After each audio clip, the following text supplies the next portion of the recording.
Bem, essa é uma apresentação breve, eu prometo ser breve, para todo mundo sair para o almoço, né? Eu acho que, na verdade, assim, a gente tem depois uma tarde toda para debater, né? E isso é muito bom, porque é muito importante as dúvidas de vocês, os esclarecimentos.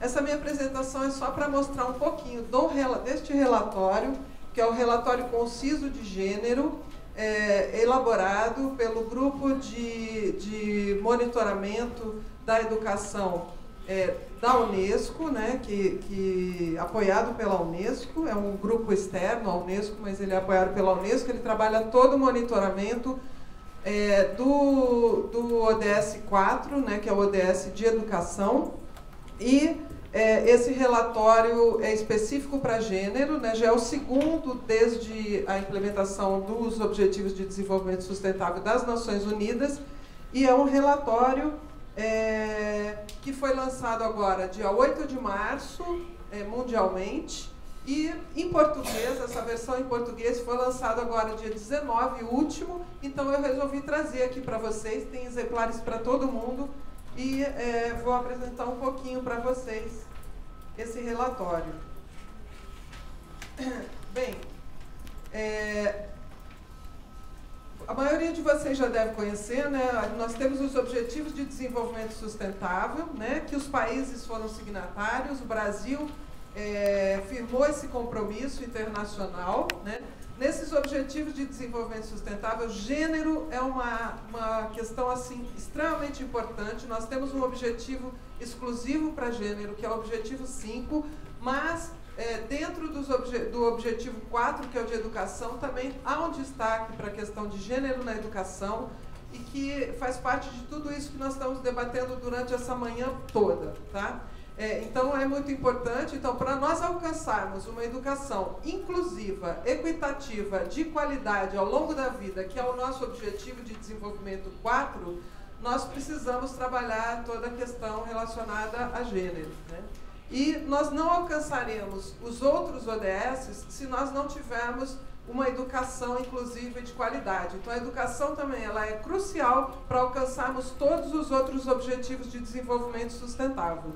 Então, é importante que vocês, principalmente as pessoas dos estados, se apropriem dessas questões, porque esses marcos internacionais, esses acordos que são firmados pelos países, eles têm que ser apropriados pelos níveis locais, né, no caso estados, municípios, para que vocês possam cobrar a sua implementação, né? Então, se nós não temos o domínio dessas questões, isso se torna mais difícil. Então, entrem no site da Unesco Brasil, nós temos lá diversos relatórios, os documentos todos disponíveis para vocês, em português, eu traduzo tudo, está sempre em português para todos, e vocês, então, se apropriem disso para poder, dentro do setor, fortalecer essa questão dentro do setor de educação, tá? Então, é muito importante.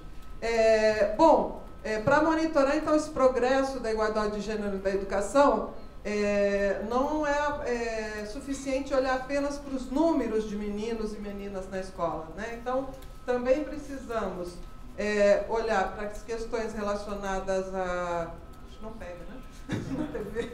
A normas, valores e atitudes, né? As leis e políticas de educação, a alocação de recursos e as práticas de ensino e aprendizagem. Então, todos esses aspectos devem ser considerados quando a gente fala no progresso de igualdade de gênero relacionado à educação. Bom, aqui está um pouquinho pequeno os gráficos, eu vou falando os principais aspectos, não se preocupem em tentar entender o gráfico na mão de vocês, dentro do relatório, o gráfico está aí explicadinho, com texto, tudo direitinho, né? Então, aqui é mais para mostrar que, na verdade, a paridade de gênero, né, que nós temos meninos e meninas alcançando, tendo acesso à escola, né, ter paridade de gênero no campo da educação, ele é mais frequente nos países quando estamos nos níveis iniciais da educação formal, né? Conforme a gente vai avançando nos níveis educacionais, né, essa parte cinza é a paridade, né? Você vê que ela vai diminuindo, né? Então, e aí dependendo do país, né, nós temos tendência a ter mais meninas nos níveis mais superiores da educação, nos anos finais, vamos dizer assim, no ensino médio, no caso, do que meninos. A maior parte dos países, essa é a tendência. Tá? Por nível de renda também, né? Países com renda alta, nós temos, por exemplo, o relatório mostra que 56% dos países com renda alta, né, alcançou uma paridade de gênero maior, né, em relação a 6% dos países de renda baixa. Então, há também uma influência do quesito renda nessa questão, né. Aqui esse gráfico a Teofânia já mostrou, né, é o gráfico que mostra, né, a questão da paridade de gênero em diplomas de STEM, né, e nós temos aqui países que têm uma parcela de mulheres no nível superior de ensino grande, mas ao mesmo tempo, quando você vai observar de perto essa questão, você vê que essas meninas não estão nesses cursos, né, de ciências, de matemática, de tecnologias, né, elas muitas vezes estão mais nos cursos de humanas, nas profissões mais femininas, né, que a gente, com esse estereótipo feminino, né, como pedagogia, a gente pensa pedagogia, já pensa no curso feminino, não é isso? A maior parte da cabeça das pessoas é isso. Engenharia, a gente pensa um curso masculino, né? Então, a gente tem que acabar um pouquinho com esses estereótipos, mas é isso que acaba sendo mostrado, né? Em posições de liderança também. Aqui, esse gráfico mostra a questão de diretores de escola, né? Número de professores, percentual de professores e percentual de professoras, desculpa, mulheres, e percentual de diretores de escola. Então, por exemplo, se a gente pega aqui o Japão, que é essa bolinha aqui embaixo, né, a gente vê que ele tem quase 40% de professoras, mulheres, mas ao mesmo tempo, em cargos de direção, esse percentual é bem pequenininho, né, menos de 10%. A Coreia do Sul tem um percentual maior de professores, quase 70%, mas também ainda um percentual muito pequeno em cargos de direção. O Brasil, no quesito direção escolar, até está um pouco melhor. O Brasil está aqui, ó, próximo a 70%, um pouquinho mais de 70%, com relação a diretoras de escola. Mas se nós formos ver, no Brasil, cargos de liderança em outras áreas, por exemplo, Congresso Nacional, quantas mulheres tem lá? Executivos, os postos dos ministérios, né? Quantas ministras mulheres nós temos, quantos ministros homens nós temos? Os outros cargos de liderança na área de grandes multinacionais, né? São poucas as mulheres, quando tem alguma que se destaca. Então, assim, hoje ainda há um problema muito grande para conseguirmos inserir as mulheres em cargos, em grandes postos, né, de trabalho, de liderança, né? Então, isso precisa ser mudado, porque as mulheres muitas vezes têm a capacidade igual, ou às vezes até maior do que os homens para determinados cargos, e é preciso incluí-las. Bom, com relação a entender gênero e responsabilização na educação, né, então a gente aqui, vamos dizer assim, alguns conceitos, né, alcançar a paridade de gênero na educação. Para alcançar a paridade de gênero, a natureza da questão é alcançar a paridade nas taxas de participação e nos resultados de aprendizagem por sexo com foco na responsabilização, né? E ainda no campo da educação, né, a gente tem um outro conceito que é de mudar esses processos para alcançar a igualdade de gênero na educação, né? E esse passo é muito importante, né? Onde nós devemos analisar os processos, incluir essa questão de gênero nos currículos, na formação do docente, no planejamento escolar, nos projetos políticos pedagógicos das escolas, em todos esses quesitos. E depois, obviamente, transformar as estruturas em prol da igualdade de gênero na sociedade, né? Aí, aos poucos, a gente vai conseguindo modificar um pouco essa situação que a gente tem com relação a gênero. Ainda muitos países precisam se comprometer, né, com os tratados internacionais, nós temos que estão totalmente comprometidos, né, com a igualdade de gênero. Isso é analisado por meio da adesão aos tratados internacionais, né, relacionados. Nós temos 44% dos países que estão totalmente comprometidos, né? E nós temos 4% que não estão nada comprometidos, né? Mas mesmo esses que estão comprometidos, muitos manifestam reservas, né, com relação a alguns quesitos relacionados a gênero, né? Então, é necessário um engajamento maior de todos esses países, e é importante que a sociedade como um todo, né, e o setor de educação tenha uma grande responsabilidade nisso, possa estar promovendo esse engajamento dentro do país, né? A igualdade de gênero não pode ser uma questão de seleção e de escolha, né? Tem que estar efetivamente presente. Um outro quesito é a questão dos planos educacionais confiáveis que esclarecem compromisso com a igualdade de gênero na educação. Vocês dos estados, quem tem plano estadual de educação que incorpora a questão de gênero, levanta a mão. Só 2? Quais são? Qual estado do seu estado? Mato Grosso. Rio Grande do Norte. Rio Grande do Norte. Gente, precisamos mudar isso, né? Nós tivemos no Brasil, desde o plano nacional, né, um problema com essa questão, um problema político, onde foi tirado do plano nacional a questão de gênero e, consequentemente, isso refletiu nos planos estaduais e nos municipais.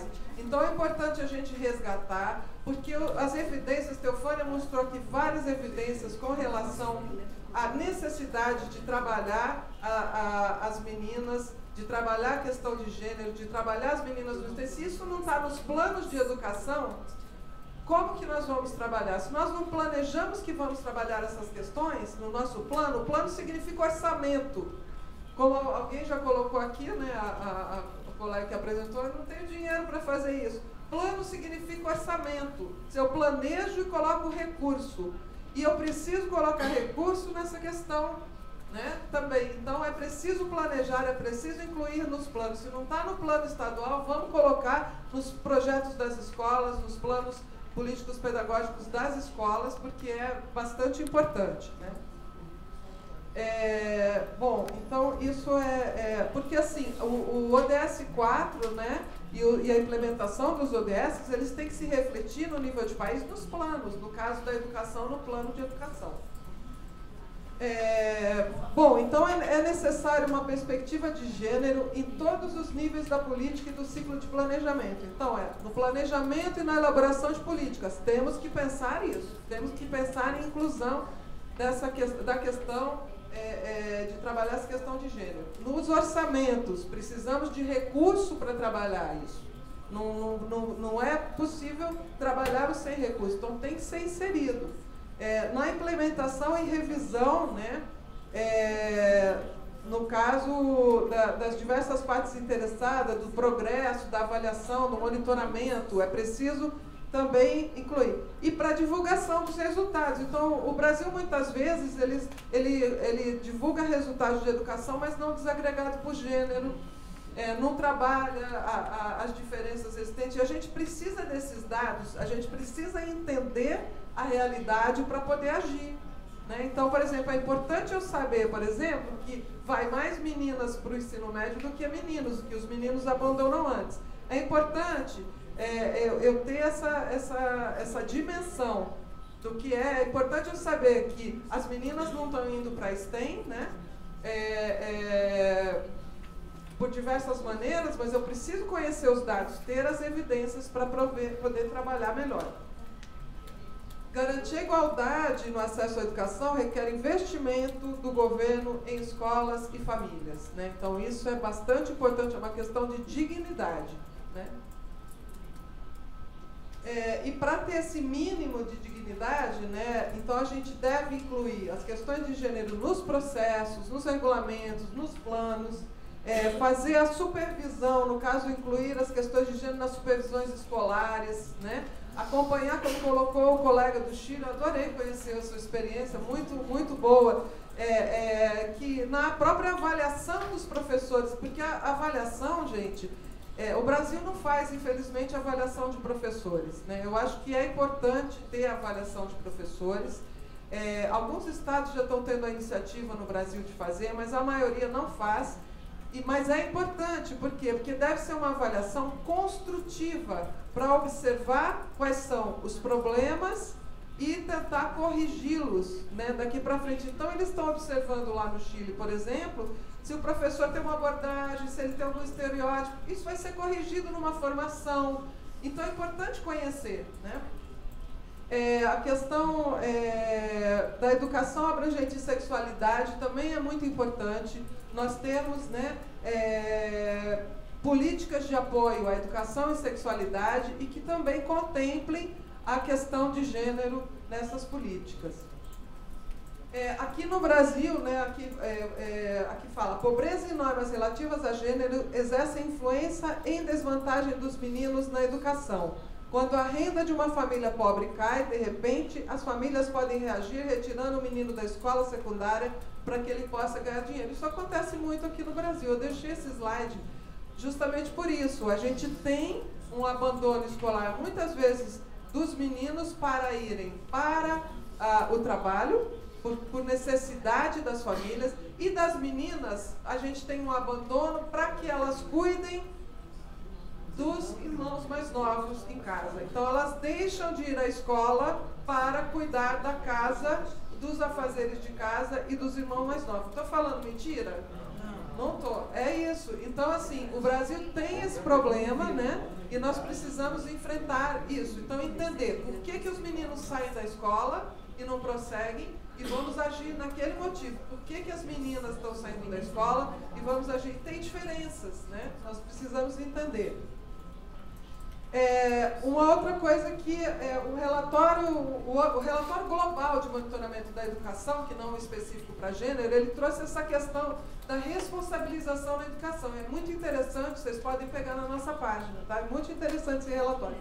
E traz que a responsabilidade da educação está nas escolas, está nos governos, está nos professores, nos alunos, na sociedade, na iniciativa privada, nos legisladores. Todos temos suas responsabilidades. Nós, cada um de nós, temos uma responsabilidade com relação à educação. E também é muito importante garantir ambientes de aprendizagem seguros e acolhedores, né? Então, seguros contra a violência de gênero, seguros também em outros aspectos,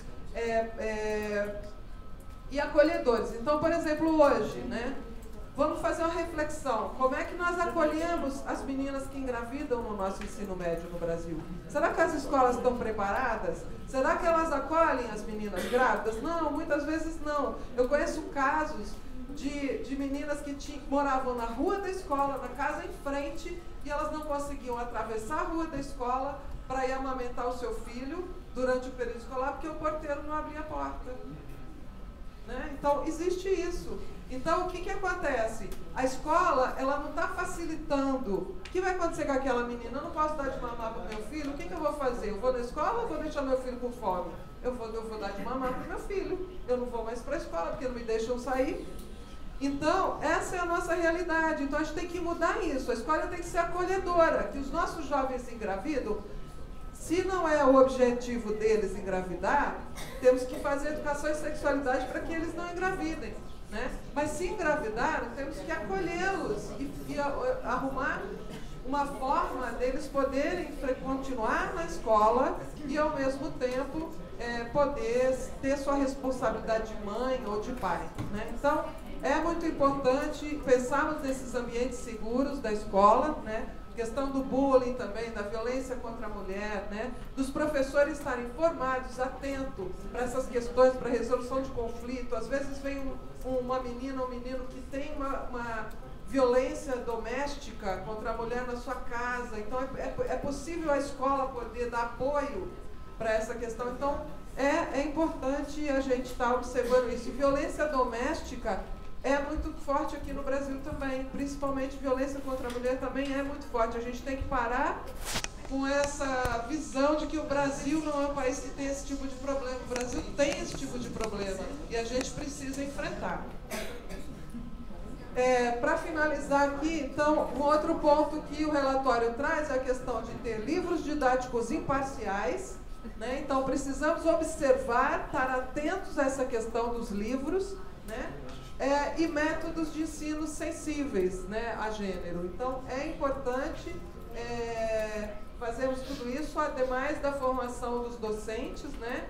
E que eu advogo muito para que a formação inicial do docente já contemple e já seja uma formação onde o docente, quando chega na escola, já esteja preparado. Mas se não está, vamos fazer formação continuada, vamos dar treinamentos, né? E as recomendações para a igualdade de gênero na educação, então, remover as barreiras de gênero, né? Então, de todas as formas de barreira,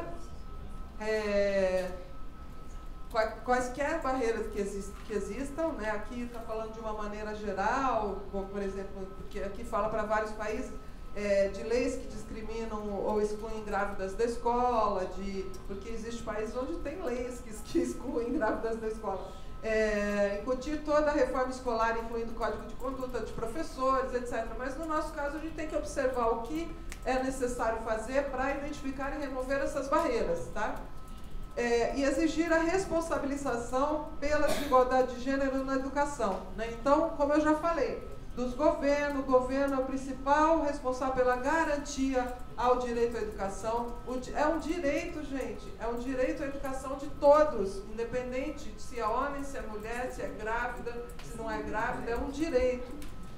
Apresentação de denúncias individuais da sociedade civil, a sociedade civil tem que estar engajada, promover as mulheres para cargos de liderança escolar, entre outros aspectos que a gente pode trazer por conta da responsabilização. É isso, desculpem assim, o tempo, né, porque realmente eu sei que está todo mundo já cansado de apresentação, querendo falar, querendo debater, né, mas achei que era importante trazer para vocês esse relatório. Muito obrigada, estamos à disposição para qualquer dúvida. Quiserem pegar mais do relatório, fiquem à vontade, tá? E se necessário for, a gente pode enviar mais para vocês. Obrigada.